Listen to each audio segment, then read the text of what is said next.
Hello, my name is Marcus, and welcome to my channel. Star Wars The Acolyte, Episode 7. I've had such a love-hate relationship with this show. It's crazy, man. I think us as Star Wars fans, we love to showcase our passion for all of the projects that Disney Star Wars has given us the last few years. Some of them have been good, some of them not so good, some of them bad, some of them amazing. I think Star Wars The Acolyte kind of falls towards the bottom of the barrel for the previous projects if we want to play the compare game. But the last few episodes, I've really found myself drawn to the story, finally, of the twins. Episode 7 explores the backstory of the twins and the Jedi that were stationed on the planet, or their home planet, once again. So I was definitely skeptical going into this episode. I was hoping that they would continue with the So and May conversation of what actually happened. So I guess this is their way of interpreting what actually happened, of why May is so upset. Spoiler, So basically accidentally executes their mother. Even though I think he kind of rushed it a little bit, she was about to transform into her witch form, probably take over one of the Jedi, most likely Torbin. So pulled out his lightsaber and took her out. I don't know, makes sense to me. May was right in front of him when he did this. O'Shea was not. So definitely curious to see and get Shay's reaction when she finds out that it was actually So that took down her mother. I'm happy that the director and Disney decided to finally explain this portion of the story. I have to admit, though, I still don't have any emotional connection to their mothers at all whatsoever.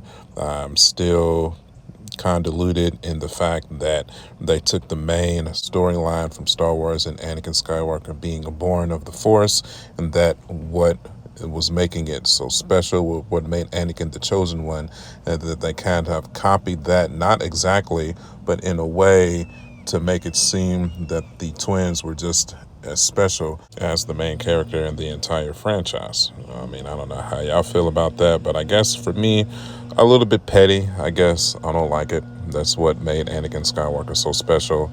And if you take that storyline and basically copy it in a way, I think it takes away from, the core reasoning of why a lot of us became Star Wars fans in the first place. But that's just me, I guess. Torbin, they really explored a lot of his backstory in this one, how he basically allowed the Mother Witch to take over his mind.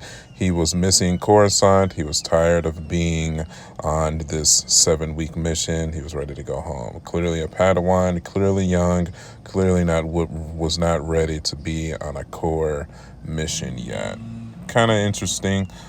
Again, another one of those side stories. I didn't really have any emotional connection to Torbin. Now, I will say, I don't think his contribution to the downfall of the witches and the twins being separated and the outcome of that situation, I don't know if that really caused the depression enough for him to go ahead and kill himself when he ran into May again. That seemed a little far-fetched.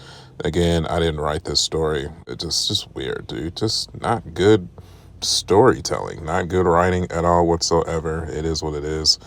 They finally brought Kanaka into some action sequences here. I will say that Torbin and Kanaka had some really cool lightsaber scenes. And, I've said it before, if you give me a bad story, but if you put some amazing lightsaber fight scenes in it, I can kind of live with it. But you still have to at least mention the horrific story that we're dealing with here. It's just not good, dude. I mean, I'm trying to find the interest in it, but luckily I have the action here, specifically in this episode, to keep pushing the story along. So we just have to work with what we got here. Now, in trying to give this episode the little bit of praise that it does deserve, we finally got a lightsaber battle with a Jedi Wookiee in Kanaka.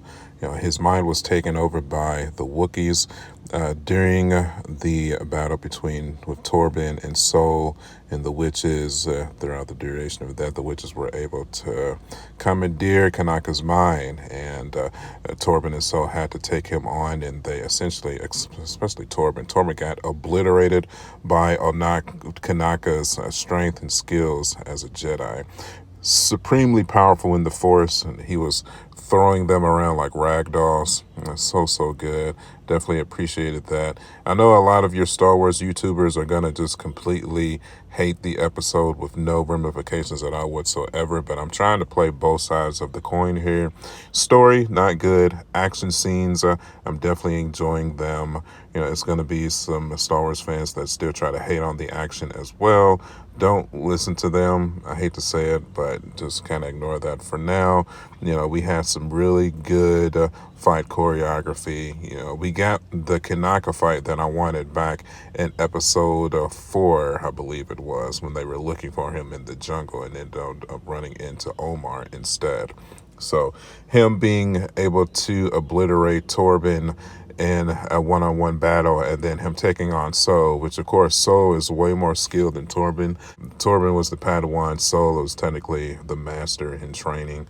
So, but definitely overall, really good choreography of for this episode. I don't think it was quite as good as episode 6 when Omar was pretty much hunting the Jedi like cattle, but I would definitely put this maybe second in the season so far. Then we had Trinity, the Jedi, come back in as well, kind of the leader of the group. It was supposed to be the most skilled out of the 4 of them, so I'm kind of finding it hard to believe that May was able to take her out, even though she used a innocent bystander or a hostage situation to take her out. I'm still kind of finding it hard to believe that she was able to take Trinity out, especially with the skill of the Force that she showcased in this episode. She was able to overtake Kanaka and drive the mind control out of him utilizing the Force. So you're gonna tell me that somebody that was barely trained in the dark side of the Force, or the Force in general, was able to utilize deception to take her out? That's man, that is some weird storytelling there, bro. Shoot, man, it's just so weird. It's not good, dude. It just doesn't add up. It does not add up at all whatsoever. And I think all of us as Star Wars fans, me myself as a content creator, we have to call these things out. You can't just let it slide. You have to let Disney and the directors and the producers know they're like, hey man, this is, I like what you're giving me here, but it could be better. It could be so much better created, better written.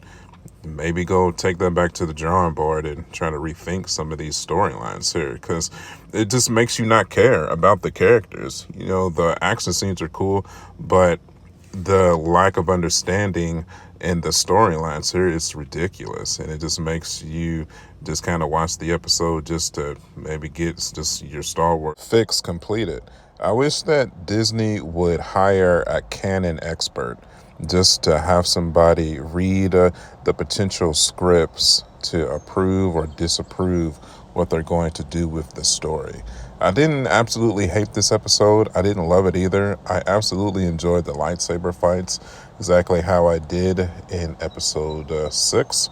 But the story just needs a lot of work, man. That's not saying that I hate the show. Certainly don't hate it. I've hated parts of it.